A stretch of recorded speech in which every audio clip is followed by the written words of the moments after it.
ಮಾನದಿಂದ ಹೆಂಗ್ ಕಂಡುಹಿಡಬೇಕು? ಇವಕ್ಕೆ ಏನಂತ ಹೋಲಿಕೆ ಮಾನ ಅಂತ ಕರೀತಾರೆ. ಅದಕ್ಕೆ ನಾನು ಏನ್ ಮಾಡಿದೀನಿ, 6ರ ಹೋಲಿಕೆ ಮಾನವನ್ನ ತಗೊಂಡಿದ್ದೀನಿ. ಹೌದಾ?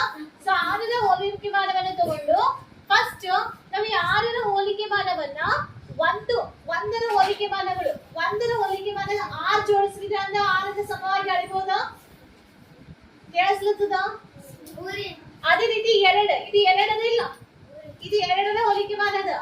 ಸೊ 2 ಹೋಲಿಕೆ ಮಾನಕ್ಕೆ ಇದ್ದು 3 ಸಲ ಜೋಡಿಸಿದ್ರೆ ಇದು 6ಕ್ಕೆ ಸಮವಾಗಿ ಅಳಿಲತ್ತದ.